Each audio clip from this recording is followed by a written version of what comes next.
You're listening to the Men After God podcast, the show dedicated to empowering men to navigate life's challenges through the lens of faith. In this episode, we'll tackle real-world issues that matter, from leadership and personal growth to marriage, fatherhood, and balancing career and family. Join us as we explore insightful conversations and practical advice to help you thrive as a man after God's own heart. Hey guys, welcome to another episode of the Men After God podcast. We are entering the month of June, and whether you are aware of it or not, this is actually Men's Mental Health Month. There's a month for everything, and we can all get as frustrated as we want about some of that. We were talking about Grandparents' Day the other day, and my kids were like, "When's Kids' Day?" So it's every day. It is every single day of your life. That's Christmas. Day is. Yeah, Christmas. That works. Yeah, they get all the gifts and everything, and get to attribute it to some fat guy in a coat. Like, come on. No, I paid for that. Anyways, we're continuing our series on seasons, and we're going to take a mental health approach to this because we want to acknowledge it's Men's Mental Health Month, and the conversations Luke and I have with guys often and go through personally. I mean, when I say conversations, I don't just mean with other people. You need to hear us before we get on here. One of us is usually going through something. We get to talk and chat. It's usually me, and Luke's my therapist, and it's amazing. But it's great. We're all going through things, and we hope to bring some great perspective on mental health, on the seasons of life, how to go through those well. And where they come from, and just have a great conversation today. So without further ado, Ecclesiastes chapter 3, verse 4, Bible says, "A time to weep and a time to laugh." Now, there's more to the verse, but we're gonna focus right here on weeping and laughter, two diametrically opposite seasons of life. Most people do not find themselves weeping in the sense of this word of truly just pouring their hearts out through tears and laughing at the same time. You're probably going to do these separate from one another. They're going to have what appears to be different reasons and sources, and being able to feel both of them is so important. Luke had some great statements about this before we got on air. I think we're going to start recording as we're prepping and maybe get some reels or something out of it, because you guys just got to hear the great things. Probably most of our content, we're just cut it down to about 10 minutes just by the pre-conversation be done, which is great. Absolutely. Yeah, it'll be over. Your episode's going to be real quick. But Luke, talk to them about the stuff you were saying earlier about this. Oh man, I forgot it already. I know, right? We should have recorded. Yeah, in all seriousness, I think we're looking at seasons, and if you're going through life and you're a human, you've been through different seasons, and Ecclesiastes obviously covers a lot. And we've touched on grief several times in the different podcasts, and even in the last couple of weeks, we've mentioned kind of the process. And a lot of times we get to this place where we're in a season that we don't like, and everybody's been in seasons they don't like. I mean, and Dustin sarcastic, like normally he's in a season. Well, I've just never met someone that's not going through something, and something good or something bad. You're going through something, and so in the places of seasons that you really are not enjoying, you're like, man, I'm feeling it. Like, what is next, God? I don't understand. My thought was this, and just based on, Philippians chapter 3 and 4, talking about, in whatsoever state I am therewith to be content, where Paul is writing from a prison cell in a season of being imprisoned. And yet he says, no, I don't love where I'm at, but I love where I'm at. And what I mean by that is our joy in Jesus in whatever season we're in is crucial. And so a lot of times we are looking forward to the next season in a way where we are not dealing with the season that we're in. I know some people that love springtime. They just cannot wait for springtime and flowers and butterflies and sunshine. And it's great. But the thing is this, is if it's the middle of December, as much as you love springtime, you are in winter. Man. And winter is here, and you need to do the things that you need to do in winter. If you go out looking for springtime in winter, you're going to find winter.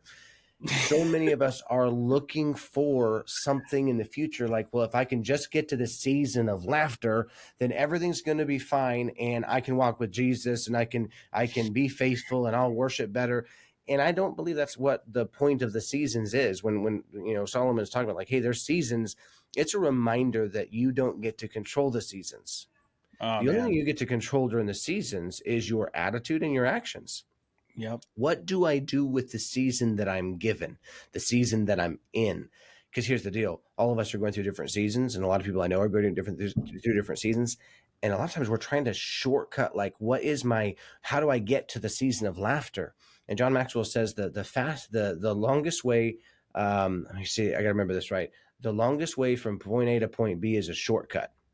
There's no shortcuts in seasons. You're in it until the season changes. And by the way, God's going to direct, and there's lessons to learn, and there's things to grow. But a lot of times the concept I want to give is this: grow through what you're going through. Because the season you're in is not about you. It's not even necessarily for you. You know, I just had that conversation with my wife yesterday about looking forward. We're spending so much time trying to figure out what the next thing is and when it's going to get to a better place and things like that, that I think we're missing out the joy that we can have now. You know, I mean, just yesterday was a beautiful sunshiny day here in New England, which has been rare in the last month or so. We've had a ton of gray clouds and rain. And well, you're just coming out of winter time, so it's been rare for the past. We are, months, yeah. It's June. Yeah. It's June, and I'm still wearing long sleeves out because, well, it's New England. But no, man, I think that is such a great point of waiting for it to be over, looking for it to be over, and wanting to be in that next season so bad. You miss out on the opportunities, the joy that you can even have in the difficulty. There was so much great stuff that you said there. Look, I'm trying to unpack a little bit of it, but that's the part I want to relate to with the guys right now is that you are in it. You are in wintertime, and the clouds are around you. And the disappointment of being in wintertime is real, but it's only there because you're wanting it to be spring rather than accepting that it's still winter. Right. You know, if you've experienced loss of any kind, if you've experienced a change of plans or whatever it may be, that weeping, that sadness, that's there. But where does it come from? You know, I had a great interview last night with Men of Valor Ministries. You guys heard Eric Stewart, the leader of that, a couple months ago doing our Proverbs study on Mondays. And in that interview, we were talking, and they asked about my history. And so I shared some of my testimony, and I told them, I said, all right, we need a therapist and a priest. I'm going to need both. And, you know, so I went through some of that. And one of the main contributors to men's mental health issues, especially that manifesting a little later in life, at midlife, 40s, things like that, is a realization of the impact of childhood trauma or various things that happened early in life that are you never processed and went through, and you're just now discovering the impact it has on you. That leads to the midlife crisis and all the things, the stereotypical things that you can hear about. You know, one of the things that came up last night was the question. It was one of the questions that men asked themselves: am I enough? Or why wasn't I enough? And that happens with childhood trauma and things of that nature. And it leads to some of those seasons, and it leads to the depression. It leads to the anxiety and all that different stuff. One of the things Luke and I talked about before coming on here was wanting to hit on how we look at the situation. And we referenced Joseph in our pre-recording session whenever he was in prison, and Paul when he was in prison. And of course, we can all go to Job for suffering, you know, but you look at the Israelites in the desert and in captivity even. And they're looking at their situation, and it's awful for them. But where did the season come from? Who ultimately was behind what was happening there? It was God. And what's going on doesn't feel good, but what's coming out of that is going to be amazing. But we have to be able to grow through it. I mean, correct me if I'm wrong, Luke, wasn't that Jeremiah's preaching of basically, hey, look, there's nothing you can do now. It's over. Just surrender. Life will be easier. Go through it. Right? Is that how that went? Sure. Sure. I mean, he's paraphrasing the scripture, and I hope he's right. I'm going to assume that he's on point because I'm not sure. I don't know that passage super well. So to be honest, he was preaching surrender, right? It's like, hey guys, just surrender to the Babylonians because that is what's taking place here. Jeremiah. Well, I think that's the opportunity as Dustin looks that up to fact check himself. Right. The concept here is it's so much harder to fight through some of the stuff that we're going through as if we're going to change it. And by the way, I'm all about doing what you should do. I think that in the process of of going through a season where faith is necessary. I say it's necessary. It is required. It's impossible to please God without faith. But sometimes we try to go through seasons. We try to fix everything ourselves without faith, and we're fighting what God's doing. And I think there's a yin and yang to this. There's a left and right hand of you need to do what you're supposed to do while surrendering the outcome. You do what you're supposed to do. You have 100% do the right thing. Be faithful. Do the thing you're supposed to do. But understand this. I can only do what I'm supposed to do. I'm not supposed to do more. There's a sufficiency thing. I need to go out daily, get the manna that I'm supposed to get for the day. Just take that in. If I go out and get manna for tomorrow, that is a lack of faith. That is a insult to God, if you would. And so in the process of it, like, hey, the surrendering the outcome, and that's been my theme for kind of right now in the season. I mean, it's like, okay, well, I'm going to do what I should. I'm going to do what I can. And then I'm going to surrender the outcome. And I can live in peace with turmoil of the season around me of unsurety, if you would, but knowing, no, I've done what I can. I've done what I should, what God's asked me to do, what I believe is the right thing. Everything else is just, okay, the rest is a sacrifice. The rest is, I'm going to get on the altar and surrender it. And in a season of turmoil or weeping where you're like, man, I don't want to weep. I don't want to cry. Well, there's a season for that. And you get to cry. You might hate crying. You might love crying. I don't know anybody that loves crying, but in the process of it, you have to understand this is important for you to go through the season. It's okay to cry. Surrender the outcome. Do what you're supposed to, but there is a time to weep. And if we avoid that, going back to what Dustin was talking about, like, hey, with men's mental health specifically in June, you avoid the things that you're supposed to deal with. You will deal with them. It's just you're going to deal with them at an exponential level that's going to cost you a lot more than if I need to be authentic to what I am feeling right now. And I know touchy-feeling conversations are not preferred by most people, but it is biblical that you feel your emotions. Now, doesn't mean you react on your emotions, but you have to feel what you need to feel. You got to process them. Grief needs a witness. And I think we call that emotional integrity in the last couple of weeks, right? To accept that the emotion's actually there. I did look that up. Jeremiah did preach surrender to King Zedekiah. Hezekiah? Oh, man. Fact checking it, yeah. Yeah, Zedekiah, King Zedekiah, about a surrendering into Babylon. Because if we don't surrender into it, he told him, it was surrender, like this is going to be worse. And that's exactly what you're saying, Luke. We can fight that so much. But if we see, Luke, talk a little bit about how seeing God as, we know all good gifts come from God. We can't pretend that the sovereignty of God means we don't have difficulties in life. And so I'm saying all this to make sure I get heard properly. I'm not I think we have this misconception that if we attribute a bad situation to God, then we're taking something away from him. We're making him something he's not. But like, Jesus promised us trials and tribulations. He allows for these things to happen. I don't think it's wrong. And if we can see God as the source of the time in prison, as the boils, as the captivity, and as our own difficulties, how does that impact our processing and not getting over, but growing through? There's a lot there to unpack. Let's take it back to, for those of you that are in a season, or maybe especially for those of you that have just come through a season of maybe grief or really internal turmoil where you've been in the fire and you know it, and maybe other people don't know it, but you've been through a season of hard times. And a lot of times the devil wants us to look at our hard times as something that we are,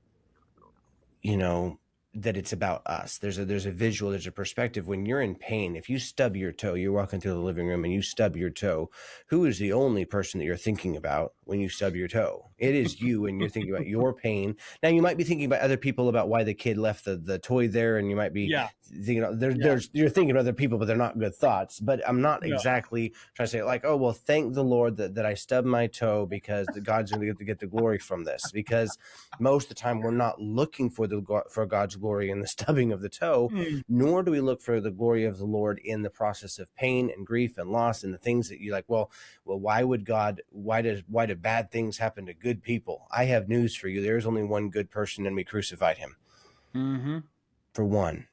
Secondly, most things don't happen to you. They happen for you, but for his glory and for your good. The problem is that most of the things that we don't like, we say aren't good. You're sitting at the table with your kids trying to get them to eat vegetables, and they're like, well, this is bad. It tastes bad. I don't like it. Not that my kids do that, but the concept is that we eat our vegetables and the things that we don't like, okay, well, obviously God's punishing me by making me eat the good stuff and doing the things that are good for me and making me, play outside instead of playing video games, right? No, it's a totally different perspective when you're the parent. Like, okay, the vegetables are good for you. Playing outside is good for you. Doing your school is good for you. These are all trials to a child that are like, oh, the end of the world to do my homework. And as a parent, I'm like, well, I have news. First of all, you're going to be doing homework for a very long time. Second of all, it's for your good. But in the process of it, when we're looking at this picture, we look at Job. Job is going through the fire, right? Job didn't know about the conversation between God and the devil. Job has no idea this whole beautiful picture of God is allowing the devil to tempt him and to test him for God's glory. And Job is just going through it, through grief and through pain and through misery and through all this stuff. And his friends are idiots, giving him horrible counsel, telling him and even his wife says, hey, just curse God and die, right? All of that to say the perspective that Job had was, God hates me.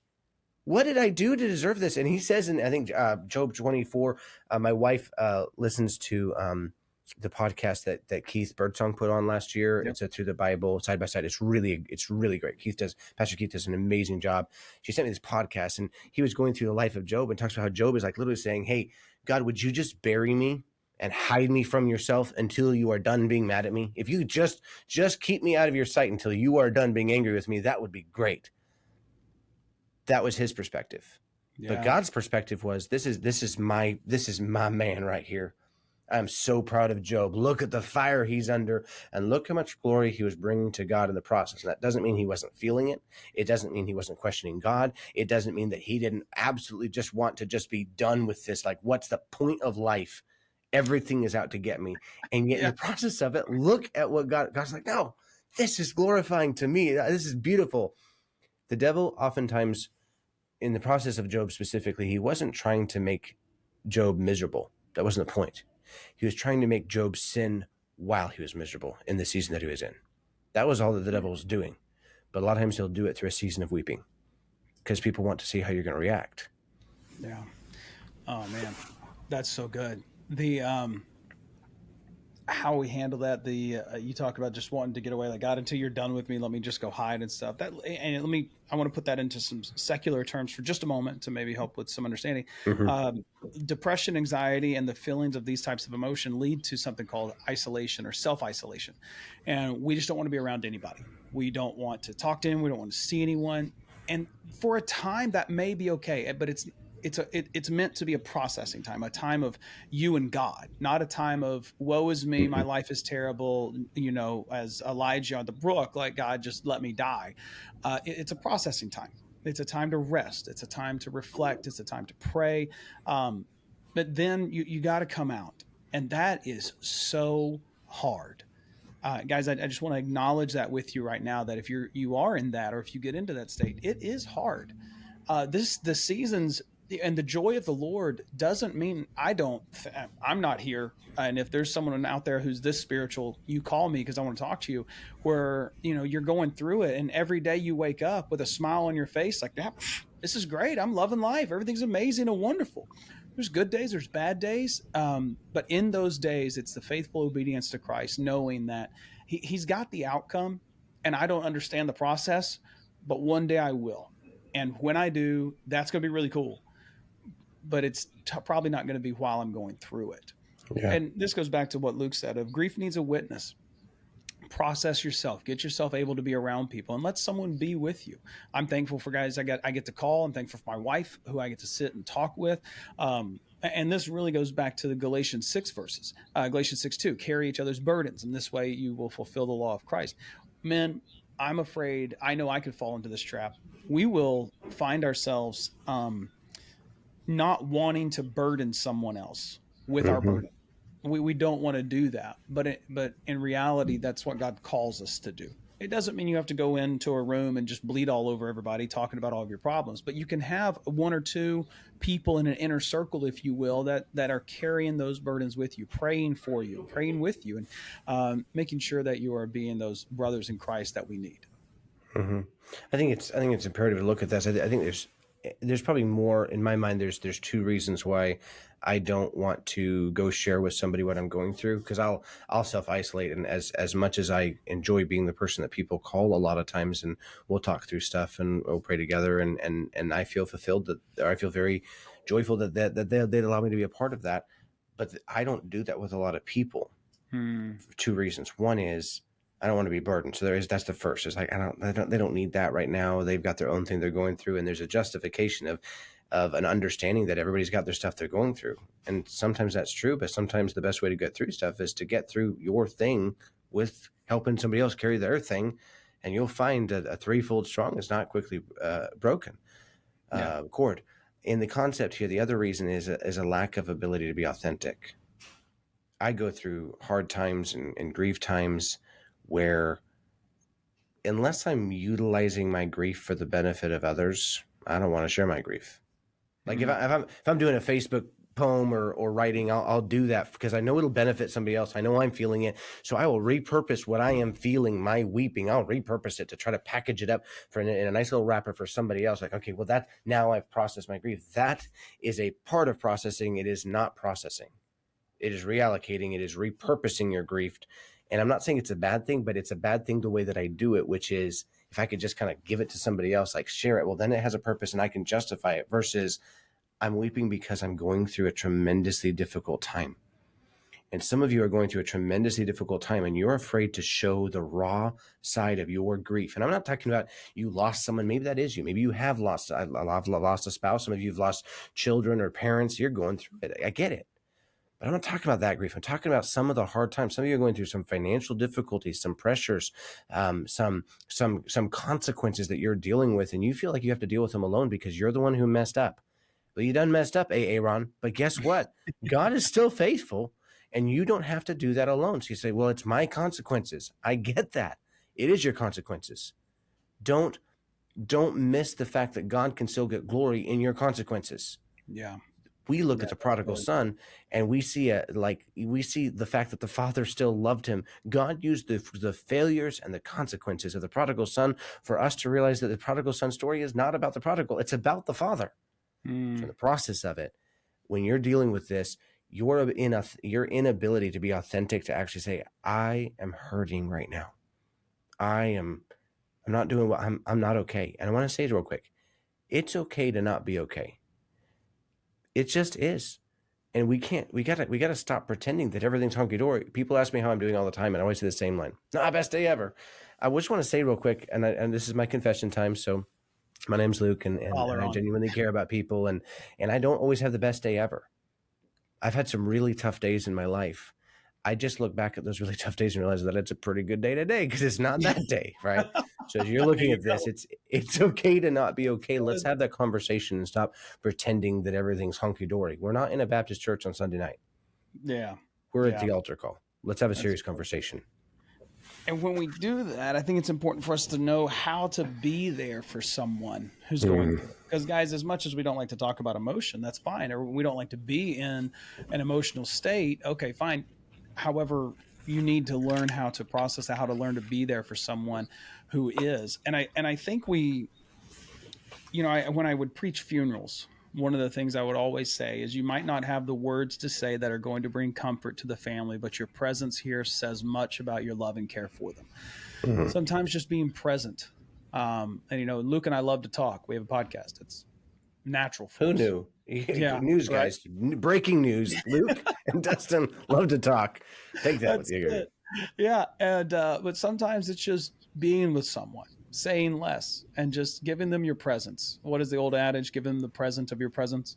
There's a lot of truth to that, and being willing to be with them as they're feeling that negative emotion. Because some of you may be able to feel the emotions of others when you're in the room with them, and you're like, I'm not having a bad day. They're having a bad day. I'm just going to avoid that. Well, when around, if you can step into that with them, you can walk that path with them and help them as they go through. Mm-hmm. I think that's what I can say as far as being there for someone. Just be willing to feel the negative emotion with them. And if you're someone who says like, look, I don't feel other people's emotions. Okay, that's fine. You don't have to. You don't even have to understand why they're feeling that way, because maybe you don't get the response that they're giving to the circumstances. But you can still be there for them. You can still be there with them, and you can still love them as they are going through whatever it is that's Yeah. causing the reaction. Yeah. I'm going to give a thought there. This just popped into my head. So I'm going to say it because that's what I do.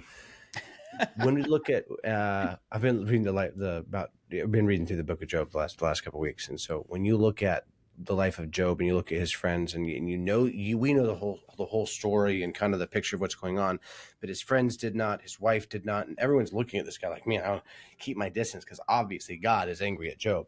Yeah. What did Job need from his friends that he did not get? Let's look what he got. He got a bunch of people telling him what to do, how to do it. They ask a lot of questions. Like, that's not a real good friend. Like, ask questions, but ask the right ones, right? Like, they kind of lay out some scenarios that are so not on point with what and who Job is. And even like, as a friend, they're telling him his identity in kind of that. Well, that was not what he needed, but that is what he got. So when I look at the life of Job and say, well, what did he get? He got friends that gave bad advice, had wrong perspectives, did not have a healthy view of God, and really did not help Job. They could have, but they didn't. Let's look at what he should have had. I'm going to throw this back to Dustin. What did Job not get from his friends that he really could have had? Like, they could have provided, and it was in their resources to provide to him that they didn't. I think in one word is support. He got you said like, hey, curse God and die. Hey, why don't you do this? Hey, this is how you should respond. This is how you should react. So, and I guess support, some people would say that is support. So it's not. I mean, he didn't get their presence. He didn't get their emotions with him, their care, the concern. I go a number of ways, Luke, but the way you're looking right now, I'm missing the mark here. And so I'm going to ask you to fill me in. Well, I think, no, I don't think you're missing the mark. I think that's exactly it. You look at the support. Like, what does it take to be supportive? Well, sometimes it doesn't take your advice. Sometimes your perspective is just not relevant because it's just that. It's your perspective. So as we're looking at things as like the way to be a friend is to be present and to be supportive. But that doesn't mean you're supporting or enabling them to do what they shouldn't do. And obviously, if you see someone doing something they shouldn't do, then stop them. Like, hey, that's walking into sin, or like, hey, don't isolate. Let's do this together. But in the process of it, what Job didn't get was supportive friendship. He had people that were present, but they weren't supportive. And there's a difference. So in the process of it, like, hey, there's a whole message like choose your friends well, but there's a concept of like, if you want to have friends, then be a friend. But be a friend who's not like, I am very guilty. And Dustin will call me, be like, hey man, can you just, and he'll share something with me. And my first impulse, like, I cannot wait to tell him my opinion and my perspective of what he should or should. What? Hold on a second. Luke, 2% of the 100, and you think you know it all. That's not always your time to talk. Sometimes you just kind of get to ask questions through it. And so in the process of what I'm actually saying is this, is like, we have it modeled in the scripture of what it takes to not be a good friend when it comes to what people are going through with the life of Job. So if we look at the friends there, hey, your opinion on what someone did to deserve what they're going through is not relevant. Your support as they're going through the fire is relevant. That doesn't mean your opinion and just like, I've had people give me takes on different things. I'm like, okay, well, appreciate your time. It's not relevant. I mean, I'm sure it's good for somebody. It wasn't good. Like, and it's just almost like more burdensome versus, hey, I got you. What's it, man? Those boils suck, man. I'm glad I'm not you. How can I, what is it that we can do, that we should do outside of our own wisdom and strength? Does that make sense? You follow where I'm at? No, I got you on that one. Okay, good. Yeah, no, that makes sense entirely because we are all more than happy to provide our opinion when we know 2% of the story. Give a closing thought here, and Luke, prepare yours if you don't mind. When it comes to the support, being a friend, and being there with people, I was trying to think through biblical examples we have of that. we've definitely got the examples of what not to do. What happened when Jesus needed people the most? Hmm. Most of them ran, some stayed, and they were with him till the end, at the cross, in the burying him in the tomb, um, all of these, all of those things. I think that's what I want to leave you with is one, if you're going through it, go through it. Accept that you're in it, process. Don't expect to have perfect days every day, and don't expect every day to wake up with a smile on your face. Some days are going to be rough. And it's in those days we lean upon the Lord. We spend that time with him in prayer. We call a friend for encouragement. And if you're that friend, be an encouragement. And I think the reason we don't reach out is because we don't want to keep being that burden. I don't want to have to keep calling Luke like, hey man, make me feel better. Hey man, make me feel better. Hey man, make me feel better. And so this is where having a multitude of counselors is great. But it's also, if they're your friend, they love you and they're going to speak truth to you as well and be able to say, hey man, look, you've called me a few times. Let's talk about this. What's really going on here? What's missing? And they'll walk through that with you. And so process it. Know that God has got something else going on. Oh, that was the thing. Luke, you talked about how they were, the friends were like, curse God and die and all this stuff, not realizing. And this is what we don't often realize. Because I've had this conversation with my wife in the last few months of like, are we being punished for something? Hmm. Is there something we did wrong that God is just pouring his wrath and stuff out on us? I can't speak to everyone's situations. I mean, I think oftentimes we attribute God's wrath as a natural consequence of our sin, which we could say is set up from the foundation of the world and is part of that. And sure it is. But I think we need to be very careful. It's not that we can't be chastised or that we can't be corrected and go through difficulties and things of that nature. But with the misinterpretation of discipline and correction in 21st century America as being a negative thing, Mm-hmm. rather than something to mold us.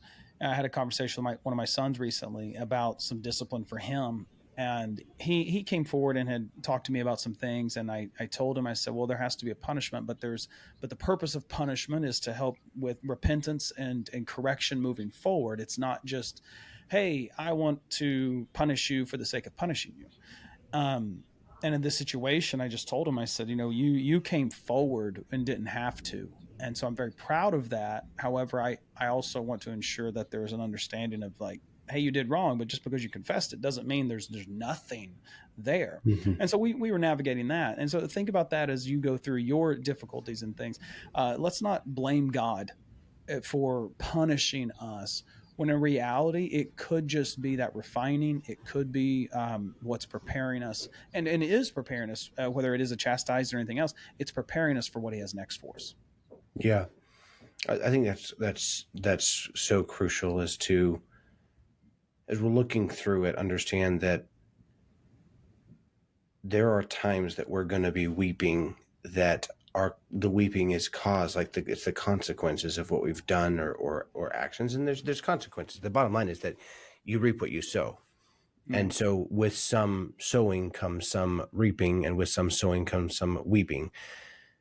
But in the process of it, a lot of what you guys are going through, I would say it's not a consequence thing. This is just an opportunity to bring glory to the Lord. And I think that it's crucial to look at the life of David and Jonathan and kind of what they're going through. David is following the Lord, doing what he's supposed to do, doing what's right. He's being faithful. He's done what he's supposed to do. The early parts of the life of David through 1 Samuel, he's not done anything that deserves the resentment of Saul, other than Saul just wanted to kill him. Saul was jealous. There was an outside circumstance. It wasn't David's fault, but it also was David's opportunity to bring glory to the Lord, and he did that in his response to what was going on. And some of you are going through a season where the weeping is being caused because somebody else is causing you pain intentionally, and it hurts, and they might be doing it vindictively, they might be doing it unintentionally, but it hurts. And I just want you to make sure you understand, like, if you're feeling it, that doesn't mean that God's trying to beat you up. It just means that you have the privilege to carry the grief in a way that honors God. And one of the ways that we can do that is to make sure that as we're doing what we should in the process of just being chased by Saul, hey, David had Jonathan as a friend. and they were friends that were close, and but so much so that Jonathan wasn't telling David what to do or not to do, he was just like, hey, I've got you. I'll protect you the best I can. And sometimes the best thing you can do in the process of being a friend is just tell someone you've got their back. On the flip side, sometimes the best thing you need when you're going through it is just to hear that someone's got your back. They don't need to know. They don't need to understand. They don't need to hear the whole story. They just are there to love you through it. They don't need to tell you that you're right or that you're wrong. They're just going to be there. And so that's our opportunity, is to look at this. If you're carrying something right now, especially if it's pain from somebody else, and whether they're here or not here, whether they've gone to heaven, you're dealing with some past stuff. It is your privilege to look at that and say, okay, God, I want to carry this pain, this grief, this bitterness, if you would. I want to do what I'm supposed to do with this, and I want to surrender it. I would just want you to get the glory. So can you help me get through my weeping in a way that glorifies you? I don't want my weeping to be about me, because it's not about me. It is for his glory. So if I'm weeping, there's a season of weeping. It's okay. Just don't make the weeping about you, because it's not. It is for your good and his glory, but it is something that you have to go through. Yeah. Man, that's so good. Guys, I hope this episode was a blessing to you and a help as we go through Men's Mental Health Month and talk about that in our seasons. We're going to continue next week with the seasons discussion and focusing on men's mental health. Father's Day is coming up, and if you'll check your show notes, you'll have a link in there to go grab one of our brand new devotionals that are out. It's a 30-day devotional for dads, and you can click the link there, grab that. It's going to be $7.50. It's a digital devotional. It's not only got your 30 days of devotion, but some great content about how 5 minutes a day in the Bible can be just such a blessing to you. One of the things I've learned since coming out of the pastorate is that many men have busy lives. As a pastor, you're literally paid to get into the Word. So there's always time. However, as you're navigating job and sports with kids and marriage and all the other things that come along with life, sometimes we stop pursuing God through his word because we feel like we can't give enough time to it. Well, what if you could just give 5 minutes? So inside this devotional, we've got a reason as to why this works, a way to spend your 5 minutes that's short, sweet, and able for you to spend some time with the Lord. And then, of course, the devotional guide that's in there as well. And you can go through this with your son. It'd be a great opportunity for you guys to connect on that. So be sure to check those show notes. Yeah. And again, if you're going through it, guys, you need something, you reach out to us, info@menaftergod.net. We'll get a hold of that, or find us on our Facebook page and send us a message. We'd love to just be a voice for you, be a help. And Luke, thanks again, as always, for an amazing conversation. Next time, we are going to record our pre-talk and see if we get any gems from that thing. And see probably get some better stuff. I'll say this, just because his Father's Day is coming up. Dustin doesn't promote this very often, but Dustin wrote a book called Becoming a Man After God. If you have a dad that reads, and I think specifically to fathers who have fathers, or you're looking for a great Father's Day gift for your church or for your ministry, I would encourage you. That's a great gift book that encourages really any man. I don't care whether you're in the ministry, outside the ministry. He's got 5 core principles of what you should do as consistently when it comes to being a man after God. I would encourage you. Dustin doesn't promote the book at all, because it's just he likes to talk, but not about it himself. I would say it's a great pickup as a Father's Day gift. Buy it for yourself if you need to. Wives, if you're listening to it. Monica, I already have a couple copies. I don't need one. But if wives, if you're listening to this, it's a great gift for your husband. Is Becoming a Man After God. It'll work for any man in your life as a gift for Father's Day. So. Awesome. Thanks, Lou. We'll put that in the show notes, guys. Listen, have a great weekend. Don't forget to tune in on Mondays. We've got Thomas Osterkamp during the month of June doing our Bible study on Proverbs. And love that guy. Talk to you guys next time. Thank you for joining us on this episode of the Men After God podcast. We hope today's discussion has encouraged and equipped you on your journey. We'd love to hear from you. If you have questions, comments, or would like to partner with us, please reach out at support@menaftergod.net. Stay connected with our community by liking our Facebook page at facebook.com/menaftergodpodcast. For deeper engagement, join our group at facebook.com/groups/menaftergod and connect with other men pursuing God's heart. If you found value in this episode, please subscribe and leave a review. Your feedback helps us reach more men striving to live faithfully. Until next time, stay strong in the faith and continue pursuing after God.